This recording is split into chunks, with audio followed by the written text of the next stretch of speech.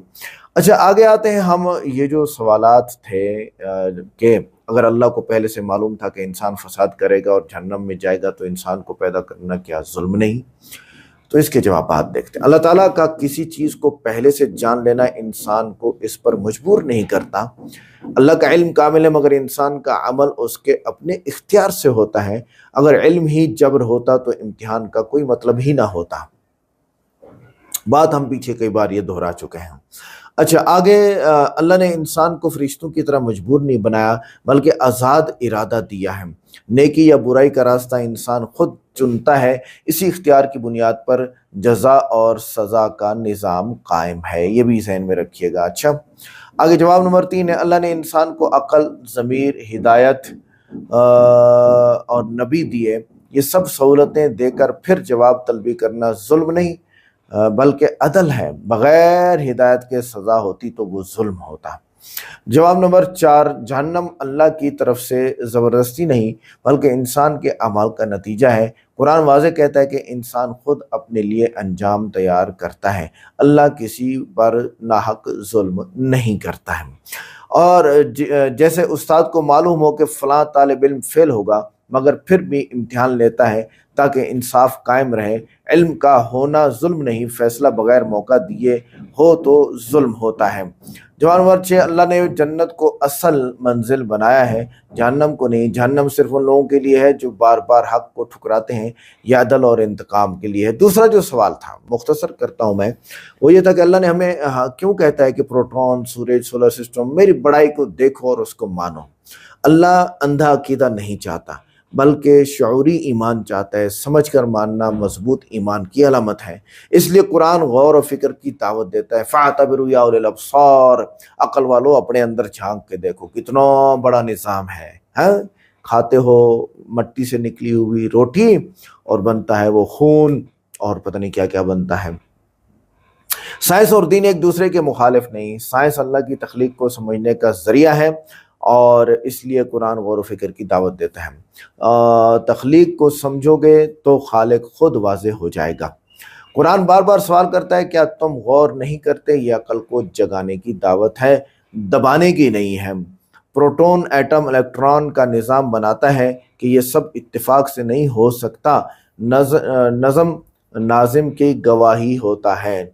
اچھا جتنا انسان کائنات کو سمجھے گا اتنا ہی اسے اپنی بے بسی اور اللہ کی عظمت کا احساس ہوگا۔ یہ علم انسان کو متکبر نہیں بلکہ عاجز بنا دیتا ہے، جس طرح کہ بھائی حارث میں یہ عاجزی آئی اور وہ سمجھ گیا کہ ہاں کون دے رہا ہے پیسے، یہ اتنی بڑی بات نہیں ہے، بڑی بات یہ ہے کہ وہ کیوں دے رہا ہے۔ ٹھیک ہے، تو وہ کیوں دے رہا ہے والے بات میں یہ بات سمجھ گیا کہ اللہ اگر ہمیں سزا دے رہا ہے تو کیوں دے رہا ہے، ہمیں جنت دے رہا ہے تو کیوں دے رہا ہے؟ وہ اطاعت کی وجہ ہے، وہ ایمان کی وجہ ہے، اس کے رسول کو ماننے کی وجہ ہے۔ اللہ تعالیٰ ان کے رسول پر، اپنے رسول پر کروڑوں درود اور رحمتیں اور سلام نازل فرمائے، آمین ثم آمین۔ ملتے ہیں نیکسٹ ویڈیو میں، السلام علیکم۔